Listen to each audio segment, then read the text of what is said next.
अंधभक्त दिखाई नहीं दे रहे हैं। अंधभक्तों, आप जो है तेल चटाई लेकर, सॉरी माफी चाहता हूं, दरी लेकर के बैठ जाओ। तेल के लिए इसलिए मना कर रहा हूं क्योंकि तेल पर आज ही फादरलैंड की वजह से हमारे विश्व गुरु ने 2 रुपये बढ़ा दिए हैं। नमस्कार दोस्तों, मैं सबके अपने अपने प्रदेश सचिव कुमाऊं संयोजक आईटी सेल उत्तराखंड कांग्रेस। पहले अंधभक्तों के लिए एक गाना गाना चाहता हूं।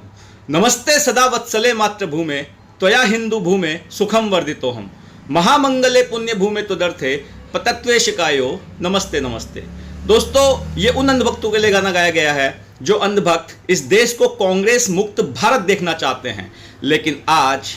उनको दरी की आवश्यकता पड़ गई है। और शायद भाजपा सरकार को यह बात पहले से पता थी, इसलिए भाजपा ने दरी पर जीएसटी पहले से ही बहुत कम रखी है। भाजपा के जो कार्यकर्ता है, आरएसएस के कार्यकर्ता है और उत्तराखंड में और देश में कांग्रेस मुक्त भारत का सपना देखने वाले जो कार्यकर्ता हैं, जो अंधभक्त हैं,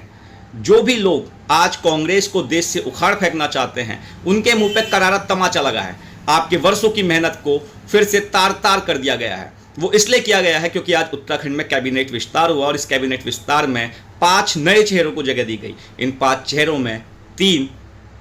पुराने कांग्रेसी हैं। जी हां दोस्तों, कांग्रेस की वजह से ही आज भाजपा में सरकार चल रही है। सरकार तुम्हारी है लेकिन हुकूमत आज भी कांग्रेस की चल रही है और इसको ये बात साफ तौर से कही जा सकती है क्योंकि आज 11 में से 7 मंत्री धामी जी की सरकार में कांग्रेसी पृष्ठभूमि के हैं जो कभी भी कांग्रेस में वापस आ सकते हैं। सिख समाज, जाट समाज, वैश्य समाज और वो सभी समाज जिनको भाजपा हिंदुत्व की लड़ाई में झोंकती आई है और जिनको लगातार चंदा देने के लिए दुरुपयोग करते आई है, उसके एक भी चेहरे को आज उत्तराखंड के कैबिनेट में विस्तार में जगह नहीं दी गई है। ये बड़ा हास्यपद है कि 5 बार से 6 बार के विधायक चीमा परिवार को भी इस बार फिर से हमेशा की तरह धरातल पर रखा गया है। न जाने क्यों मन की बातें सुनते आ रहे हैं, लेकिन अरविंद पांडे और हरबंस सिंह चीमा जी जैसे पुराने कद्दावर भाजपा नेताओं के समर्थक जो हैं, वो मन की बात अपनी नहीं सुन पा रहे और मन की बात से फैसले नहीं ले पा रहे। आखिर कब तक भाजपा में भाजपा के पुराने नेता अपमानित होते रहेंगे? ये सारी गणित किस लिए अपनाई गई है? क्या ये बताया जा सकता है कि 2027 के टिकट के लिए अभी से अरविंद पांडे और हरबंस सिंह चीमा और त्रिलोक सिंह चीमा जी का टिकट काट दिया गया है? दोस्तों, आखिर क्यों मंत्रिमंडल में पुराने कांग्रेसी कार्यकर्ताओं को, पुराने कांग्रेसी जो नागरिक हैं, पुराने कांग्रेसी जो नेता हैं, उनको जगह दी गई है और भाजपा के पुराने जो 5-5, 6-6 साल से विधायक है, 5-5, 6-6 बार से 20 साल से 25 साल से भाजपा की तन मन धन से सेवा करते आ रहे हैं, मुश्किल घड़ी में भी भाजपा के रथ को आगे खींचते आ रहे हैं, उनको हर बार की तरह झुंझुना पकड़ा दिया जाता है और उस झुंझुने की आड़ में उन चेहरों को तवज्जो दे दी जाती है जिन चेहरों ने हमेशा लगातार पहले भाजपा सरकार का, आरएसएस का और हिंदू राष्ट्र बनाने का विरोध किया है। दोस्तों, अब तो आपको एक बात माननी पड़ेगी कि सरकार चाहे भाजपा की हो, चाहे कांग्रेस की हो, चाहे किसी की भी हो, सब पहले अपनी राजनीतिक समीकरणें साधते हैं और उसके बाद ही कैबिनेट विस्तार किया जाता है। लेकिन इस कैबिनेट विस्तार की आड़ में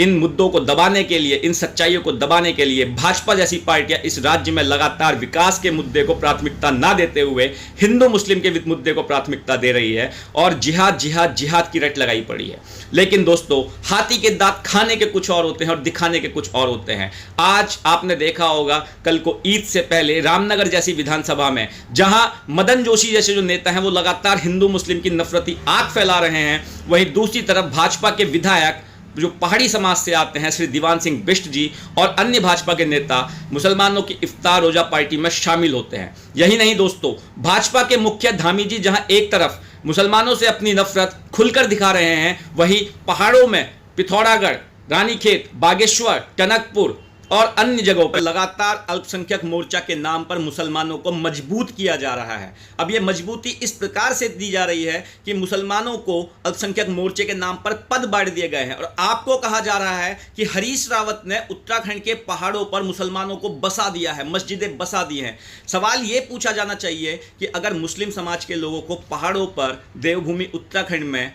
भाजपा लगातार पद दे रही है, तो आखिर उनकी कौन सी बातें भविष्य में भाजपा को माननी पड़ेगी? जब वहां मुसलमान इतनी मजबूत स्थिति में हो जाएंगे तो क्या भाजपा के नेता जो इफ्तार पार्टी में जा रहे हैं, जो लगातार गोल टोपियां पहन रहे हैं, जो लगातार अवैध मजारों को तोड़ने की बात कर रहे हैं, क्या वास्तव में देवभूमि उत्तराखंड से उन मुस्लिम लोगों को जिनके खिलाफ नफरत इस पूरी देवभूमि उत्तराखंड में फैलाई जा रही है, वहां से इन मुस्लिमों को निकाल पाएंगे? दोस्तों, पहाड़ियों को कहा जाएगा कि भाई तुम्हारी लड़कियों को जो है वो एक नाई जो है, कबाड़ी वाला जो है वो भगाकर ले गया है, हिंदू महापंचायतें करवाई जाएंगी। लेकिन देखा जाएगा तो यही निकलेगा कि अल्पसंख्यक मोर्चा के जो पदाधिकारी हैं वो लगातार भाजपा की वजह से पहाड़ों में मजबूत होते जा रहे हैं और पहाड़ के लोग हैं वो अपने आप को ठगा हुआ महसूस कर रहे हैं। आखिर ये क्यों वजह आई कि उत्तराखंड में मुस्लिमों को अल्पसंख्यक मोर्चा के नाम पर पद देने की जरूरत पहाड़ों में पड़ गई? कांग्रेस ने कभी हिंदू मुसलमान की राजनीति नहीं करी, कांग्रेस ने कभी अल्पसंख्यक मोर्चा के नाम पर